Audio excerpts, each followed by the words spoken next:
What's up, everybody? Welcome to another Hangout. Super excited to be here. I am joined by a special guest and new friend, Alissa. She is starting a project to interview 100 different entrepreneurs, get their advice, get their wisdom on their entrepreneurial path, startup journey, work-life balance, and probably a bunch of other questions as well. She wanted to interview me, and I said, yes, let's do it. And how about we turn it into a Hangout too, so you guys watching could join in and learn about what she's up to as well. Alissa, welcome aboard. Thanks for having me, Evan. I'm really happy to be here and for a live interview. That's awesome. Was there anything else you want to add to my intro that explains your project and what you're doing? Well, yeah, you're actually number 86 of the 100. So we're actually rounding it up. So we're finishing up and should be finished in the next few weeks here. But yeah, I learn so much every time I meet an entrepreneur that I just really wanted to accumulate all that knowledge and really share it for others. And yeah, I'm really looking forward to this. So thanks for being a contributor. Are you making it a book or a website, or what are you going to do with all this content? It is. It's 100 entrepreneurs. The book is called 100 Entrepreneurs Journeys and Advice, and it'll be a book that'll be published this spring. And yeah, just basically containing all the genius. And I guess this is just a sample. You'll be able to provide the live sample of all the genius that'll be in the book. So. I love it. Well, 86 in and the first interview live on YouTube. So I like it. Yeah. Over to you. Whatever questions you have, let's do it. Awesome. Well, what I like to start with is really the journey. So I know some of your listeners may have already heard this, but if you could take me back to, were you the guy selling lemonade? Were you hawking things at school and things like that? If you could start by telling me a bit about your journey to where you got to where you are. Right. Maybe a recap for your listeners, but yeah, no, that's okay. So I had a lot of entrepreneurial tendencies growing up, and I'll go quickly through it. And if you want to go deep on something, let me know. For sure. When I was 5 years old, I sold paintings that I drew, with my sister to my neighbor, and we made our first 10 cents. And that was my first income as an entrepreneur. Did baseball cards and a whole bunch of other things in school growing up, but I didn't have any entrepreneurs in my environment. My parents weren't entrepreneurs. Entrepreneurship also wasn't a hot thing to do. There wasn't, YouTube wasn't around. There wasn't TV shows about it. It wasn't it was still a very fringe thing to do. So I thought I wanted to be a banker, and that's what my high school yearbook said it was going to be. I got to university and found two entrepreneurs, and they had a business, and they asked me to join as an owner. And I had to make the hard decision in my life, which was either take the job that I thought I wanted with the big banks and make, 80 to 100K starting salary, or go and do this company that I'd be making $300 a month to do. And it was a hard decision, but the way I made it was I didn't want to regret. A year prior, in my personal life, I regretted not doing something, and it still haunted me. And so I thought, okay, the next time I'm faced with a decision around regret, I'm gonna do it. And so I thought I can always go back and get another job. And it may not be the same job, may not be as good a job, may not be the same company, but I can get another job that'd be similar. I didn't know if I'd ever have this chance with this company again or something like that. So I decided, okay, I'm gonna give myself a year and try it and do that. And I did, and we sucked at the beginning and made all the mistakes in the world, and it was the lowest I've ever felt about myself, personally, value-wise, just feeling like I'm not contributing anything, and I'm working really hard and not getting any results. Hit my rock bottom. Eventually, did not quit on it. I told my partner I quit one day and cried my face off. And then the next day I decided, there has to be a different way to do it. And applied a couple different strategies, turned the company around, built it, sold it. I'm going really quickly, and I can go deeper if you want any of those points. But then became a venture capitalist. I sold my company, didn't know what I want to do next. I never had to raise capital for my company, so I thought that's interesting to learn, just kind of follow my curiosity. Became a venture capitalist for a couple of years, and in that process started helping entrepreneurs. I just wanted to make the journey a little bit easier for people. I had a really hard time getting my company off the ground, and just wanted to try to make that road a little bit easier for others. Kind of, I guess, like what you're doing with your book and your project, trying to make it easier for others to get their journey going. And that led me from speaking to website to YouTube to books and other initiatives, basically to try to help entrepreneurs. And now, I'm working on trying to solve what I believe to be the world's biggest problem, which is untapped human potential. Entrepreneurship is a big part of that. And working with a couple people on a few interesting projects and trying to make that dream come true. Awesome. Great story. Well, I like to dive a little deeper now. So is there any one specific area that in your journey that you found to be like a big challenge that basically telling how you overcame that could help other entrepreneurs? So what was your biggest challenge that you think you faced, and how did you overcome it? Yeah, so the biggest challenge is when I told my partner that I quit. And that came out of months of frustration, months of trying, and it wasn't for lack of effort, right? Like every day we were trying, every day we were grinding, every day I'm making beans for lunch because that's all I could afford, and it filled me up, and I'm sitting at my partner's dining room table because we didn't have an office. His condo was our office, and his office in the condo was too small for both of us, so I was at the dining room table, and just every day waking up, and that was my entire life, and I'm making $300 a month and not surviving.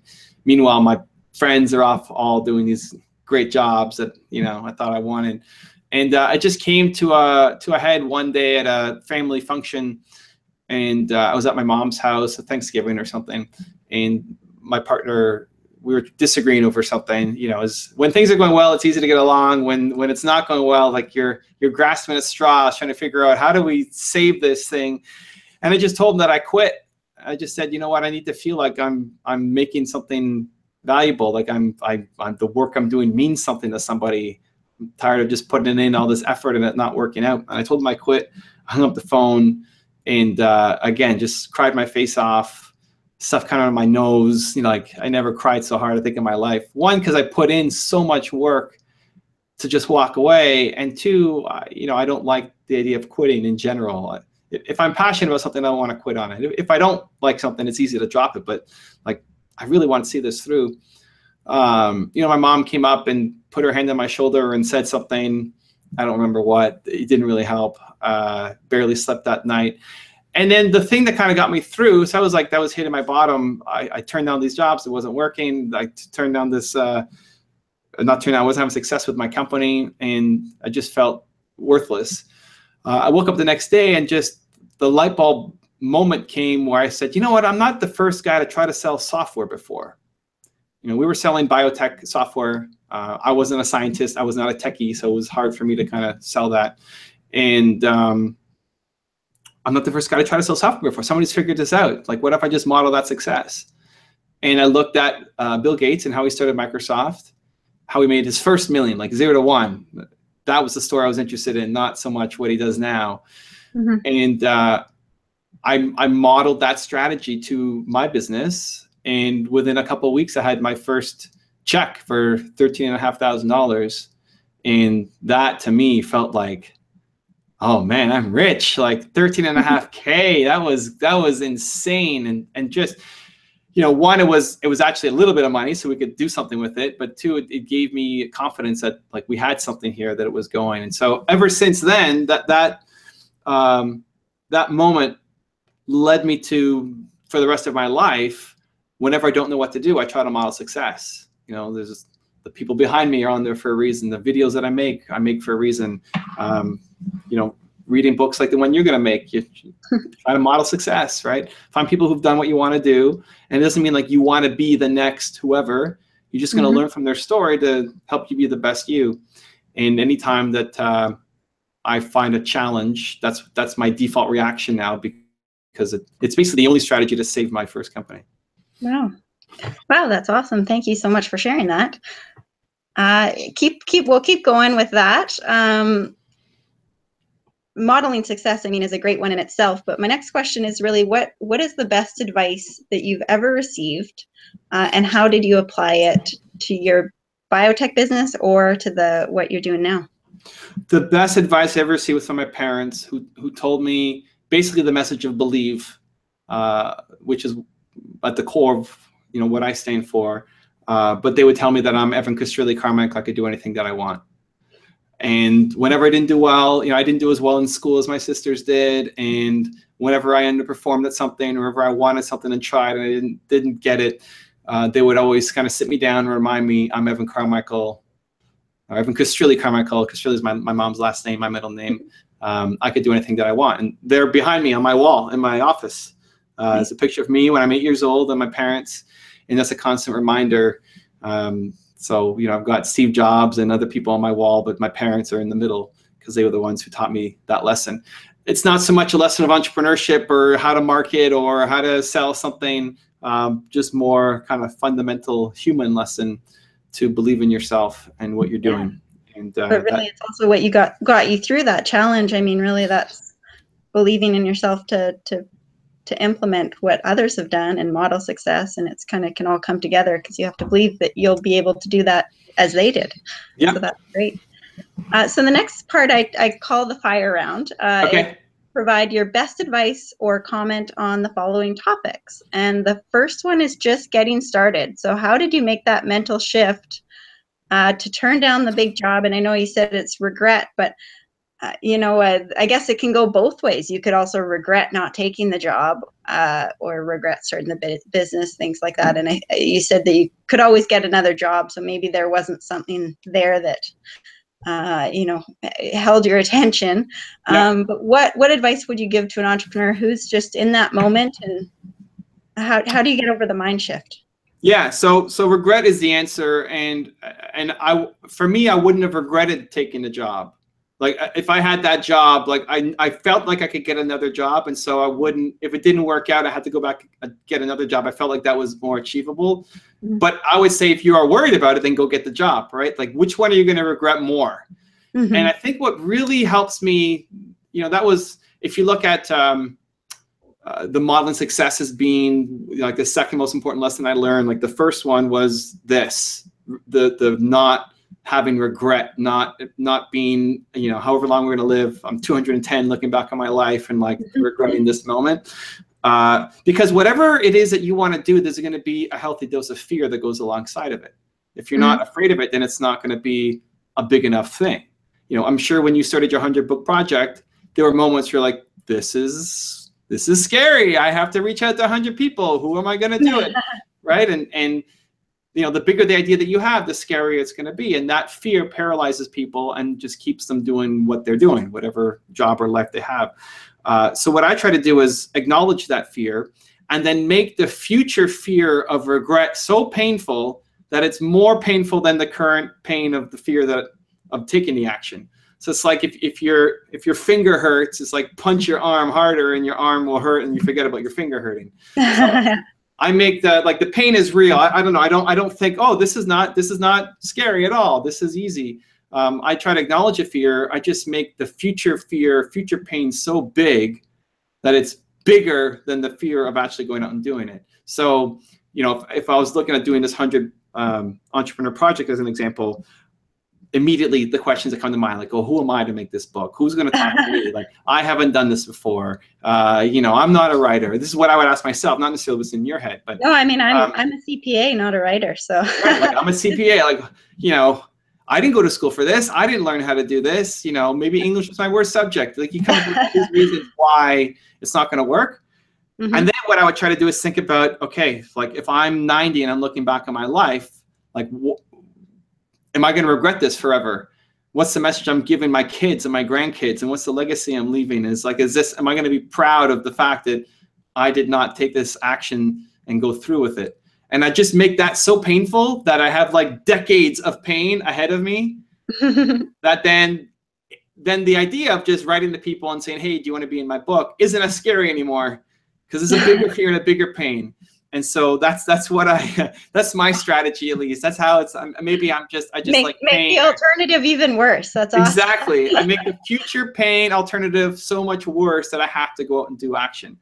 And I think that's the best strategy that I know of to get over the short-term fear and the short-term pain, because that pain is real, that fear is real, that self-talk is real. And if it's not coming from us, it's coming from our friends who tell you that you can't do it and who are you to do this and all that stuff.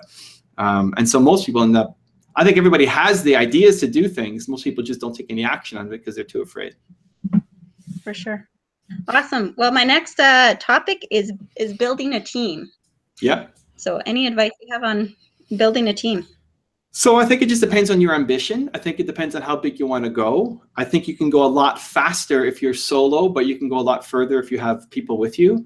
And so there's a lot of people who, you know, they want to be consultants, and you can build a $300,000 a year consulting practice solo. You know, you don't need to have people on your team. If you want to do something bigger, though, if you want to have a big impact and you want to also leverage the talents that you are great at and not have to do everything in your company, then you need to go off and build a team. You can't do anything big alone. And so it's really just figuring out what is your big mission. If you want to build a multi-million-dollar company, that's not happening by yourself. You have to surround yourself with good people. If you want to make a part-time income on the side and make 50K talking about Smurfs, like, great, you can do that. So it really just depends on your ambition and how big a thing you want to build. At some point, you're going to have to build a team if you want to do something big, though. Awesome. And any advice on growth? I think the best advice I have on growth is making sure that your company grows according to how you're growing. I think as humans, you know, we evolve, we grow, we learn, we want to expand, we want to do new things. Just like you, you're like, hey, I want to try this thing. So I'm going to write this book, and this is my, like, you're learning and growing through this process of talking to all these entrepreneurs. And I'm sure as you get now marketing the book, again, a whole new growth curve for you. And that's great. And that's fantastic. What happens a lot to entrepreneurs is at the beginning, we start off with this idea of what we want to do. You know, we don't like the corporate world, or we see this problem, we want to fix it, and we start fixing it. And then the past success become chains for our future growth. The fact that this one thing was working, and so now this is what I have to continue to keep doing, that becomes a big challenge for a lot of people. So maybe your 100 book idea has success, and you're like, that was really good, and I'm selling it, and this is my new, you know, job. Hey, I could be a writer, I could be an interviewer. The temptation is then to say, okay, I'm going to make 100 interviews for whatever, CPAs, accountants, doctors, something else, right? Like, it's a temptation to keep repeating the thing that worked. Yeah. And then at some point you get bored of that. Like, you don't want to keep doing 100 whatever, but now you're known as the 100 person. And so you feel trapped. Like, this is what happens to a lot of entrepreneurs once they have success. They feel trapped by their success, that they have to continue to do the same thing over and over and over again. Mm-hmm. Where if you look at the people who really grow, and not just entrepreneurs, like the Beatles, the White Album is not the same as Sgt. Pepper's, right? Like, every album changed. As they changed and grew as people, that was reflected in the art that they created. And that needs to happen for entrepreneurs as well. As you change and you grow as a human being, that needs to be reflected in your business, or your business is going to start to tank. And so the starting point for me is always, what am I interested in? What am I passionate about? And if I'm really passionate about it, then I can funnel that into my company, and the people who are my customers and my fans and people pay attention to what I'm doing, they will care. Not everybody, I'll lose some people. If I stop doing one of my video series, I will lose people because they really like that series. But if I'm only doing it because they like it and I've lost the interest, then I've trapped myself in a job. And the longer I stay on that track, the harder it is to jump off. And so the business always needs to be a reflection of who you are. And so that's where your growth should come from. I totally agree. Yeah, this is my passion project. My day-to-day job, I say, is actually running a CPA firm. So, but this is my passion project, and that's, I'm seeing where it takes me, and it's been a pretty cool journey so far. So awesome, I like that. The next in the fire round topic is financing. Any advice you have on getting financing? I know, being in the VC game, you probably saw a lot of, you know, people come and make it through, and others maybe not so much. So yeah, potentially even give advice on who should go to VCs, and who maybe when it's not quite right, and how to approach that. Yeah, I have a quick question for you first. Are you telling your story in the book? You know what, I've worked with entrepreneurs for over 10 years as a CPA, and I studied entrepreneurship in university, and that's it was actually starting my own firm that allowed me to kind of regenerate that love and realize why I really did get it, or remember at least why I really did get into the CPA gig. And so I definitely bring all the advice and journeys together. And then I'm doing my best to do it from, I mean, I'm a professional. I can't, and as the writer, of course, I get to put my own take in there on different things that people are saying. But I am really, I'm learning from them, and I'm taking what, you know, if 50 entrepreneurs say do this, then I'm gonna talk about that, and or if even just the way an entrepreneur says something in a specific way, I'm gonna talk about that. So you know, I would just say that I think there's a lot of value in your story, not in terms of necessarily your entrepreneurial advice. If you haven't made it compared to the other people, but that's fine. Like, I think your journey is inspiring. One of the biggest mistakes I made early on is I would always do profiles of Oprah Winfrey and Steve Jobs and all these big entrepreneurs on my website and on my YouTube channel. And people would often ask me, well, how about you? Like, what's your story? I'm like, I'm nothing compared to, like, why do you want to know my story? I'm like, look at these guys. But that personal connection really makes a difference for the audience. And people, like, what you're doing now may seem small, but it's inspiring, because a lot of people would not have the courage to say, I have a full-time job. I'm not just like fresh out of university, and I'm still going to go off and go on my journey. This is exciting for me, and now is my time to go on and figure that out. So not coming from the position of being the expert entrepreneur, but the journey. Like, it's one of the biggest mistakes I think I made earlier on in what I was doing. And I think your readers will connect to you so much more if you just share the journey and what you're learning and why you're doing this. And it's an inspiration, even if it doesn't feel like one, because it's kind of small at this point. But the first step is where a lot of people are, and that could really, really inspire them. So for sure. my 2 cents. I want to see some Alissa in the book too. Yeah, no, I mean, and I think that's part of the reasons I'm doing this too, is as a professional, when you meet as a chartered accountant, you meet people and they're paying for your advice. And I think a lot of the times I think I end up doing a lot more of the talking, giving it. So I wanted, a big part of this was just turning my mouth off for a minute and really listening and truly learning. So but that being said, I think it is everyone shares their knowledge, and I think the world's a better place for it. So cool. Awesome. So to your financing question, I don't think entrepreneurs should start a business with financing. I think it's one of the worst things you can do is to go into debt to start a company. It happens so often. You know, I want to start a t-shirt company, so I need to buy 10,000 t-shirts to get the quantity price discount, and you take out a huge loan to do it, and then you sell 3, and then 9,997 t-shirts are sitting in your mom's garage or your basement or something. And that happens so often. And then that decision costs you for the rest of your life, because now you took out this huge loan or a second mortgage or your mom's, you know, retirement fund or something. And that sucks. Like, that's hard to make back up. Like, you took a big shot and you lost, and that hurts. And so I'm not a fan of taking out money at the beginning. I think you should invest your time, your hustle, your energy, your drive, and try to make something happen, even if it's on a small scale. And then as you start proving it to yourself, then you start doing it. One, to show that you're interested. Like, I want to start this 100 author or 100 entrepreneur project. To do that, I need XYZ, right? I need an editor, and I need a graphic designer, and I need video equipment to do interviews, and I need to travel to meet all these people face to face, and blah, blah, blah, blah, blah, blah, blah. You know, you can easily spend tons of money. Like, anybody can spend money. You could spend money to make this book happen. But you may get into it and then feel like, you know what? Like, this isn't for me. How many people want to start a YouTube channel and buy all the gear, and they think the gear is going to be the thing, and the lights and the camera, and then they make 2 videos and then they stop. And then they have this gear just sitting in their garage, right? And you spent money on that gear. So I want people to try it. Try to get some momentum going. Try to get some kind of money coming in, even if it's not a lot, and then invest that money back into your business. You can make any company get going on a smaller scale. It's like big vision, but act small. Like, big dream and start small. Show it works. Yeah, until you prove to yourself that it's working, and then invest the money back into your company to grow. The other downside about raising capital is it takes so much time, especially if we're talking like VC level.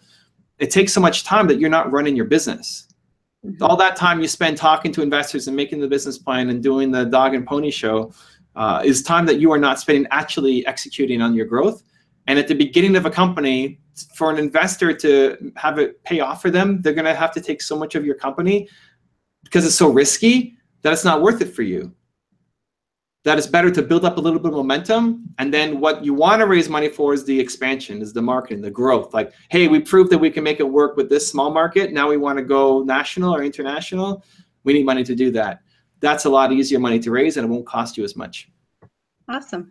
So my last short answer topic is something that I find is unusual for entrepreneurs to talk about, because when I say work-life balance, most entrepreneurs will just laugh and say that's not a thing, because it's just so integrated. So what I like to talk about, and especially coming from the tech industry and your perspective on that, I see a lot of entrepreneurs that I'm talking to are really nearing the edge of burnout. So I just wanted to ask your kind of take on that. How do you, in your mind, prevent, still feel like you're giving it 150%, so you're making this business work, but that you're also taking care of yourself and making sure that you're not working yourself out of the game by burning out? Yeah, I think burnout is a real thing, especially when you're not getting results. I think it's also unfair to judge somebody else's view of balance. I think that's a very personal thing. Yeah. Like what balance looks like for you, for me, almost probably guarantee is crazy. Like if you step into my schedule, I skipped into yours, we would hate it. Like you would hate doing what I do, and I would hate doing what you do. And This is great that we each have that. We have our own life. I'm reminded of a video with Dwayne Johnson, The Rock. He was doing an interview talking about he likes to stay in shape. He likes to work out. It's a spiritual practice for him almost. Mm-hmm. And so when he's doing a movie, as an example, if he has to be on the set for 8, he'll wake up at like 4 a.m. to get his 3 hours of workout time in and then go to the movie set. And for him, that's balance. Like for him, he values the working out over the sleep. If he slept and then showed up to the movie set without the working out, he would be jittery and he wouldn't feel in balance. So that's what balance looks like to him. That's great. That would not work for me. First of all, I can't work out for 3 hours. And waking up at 4 a.m. is not a great option for me. But that's okay. Like, I think the most important thing is, one, recognizing that for the people reading the book, that their life is probably out of balance, trying to figure out what a balanced life looks like and how you define that for you. And that may change over time. Like when my son was born, I spent a lot of time at home working in between his naps. Like balance at that time was, I want to spend time, I want to see my son grow up and say his first words and take his first steps and all that. Like that was really important. Now he's at school. Like even if I wanted to, I couldn't spend that much time with him. I'd be, the stalker dad hanging out in classes, right? So like the definition can change over time. I think what's really important is to do a gut check on a regular basis. Whenever life feels out of control, it's a reflection of how you're spending your time. And so to do a gut check and look at your calendar and see, how am I spending my time? Is there enough time going into my work or my business? Is there enough time with my spouse or significant other? Enough time with my kids or my parents or whatever? I do that probably once a quarter in a big way. It's not anything that like, okay, January 1st, I'm going to look at my calendar. It's more when something feels out of whack. Like I'm not spending enough time with Nina, my wife. We need to do something together. We need to take a dance class, or we need to do something, right? Or this new business. Like I need to get more time in there, or my son, or, it'll change.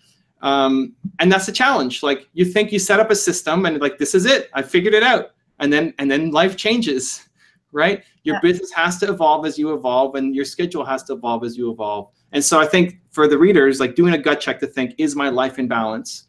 And then figuring out, what does balance mean to you? And then trying to design around that. Even if it can't happen right away, like if your idea is, I want to spend 5 hours a day in a sauna, just chilling out, great. That may not happen right now. Like you may not have the funds to do that right now, but you can make that a goal to work towards, right? It's like you're thinking big and then you're acting small to make progress towards it. just like everybody's definition of success is different. And that's my last question. Oh, there you go. Well, look at that. It all rounds it up. So my last question is to define success, and then you can wrap it up. Yeah, for me, I think this success is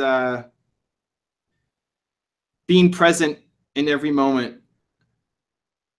Not just thinking about what I want to do next, not being in an interview with you and thinking about, oh, who am I talking to next? Or I have to pick up my wife. Feel like doing the work that you love and are passionate about, having an impact and being present while you're doing it. And that's another one of those questions that is different for everybody.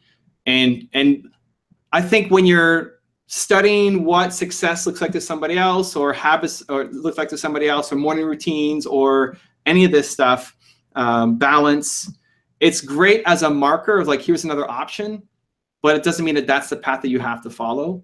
Like Steve Jobs has his definition of success. It's probably not the same as mine, right? I could learn from him and study from him and be a visionary entrepreneur like him, but I may not want to be a father like him.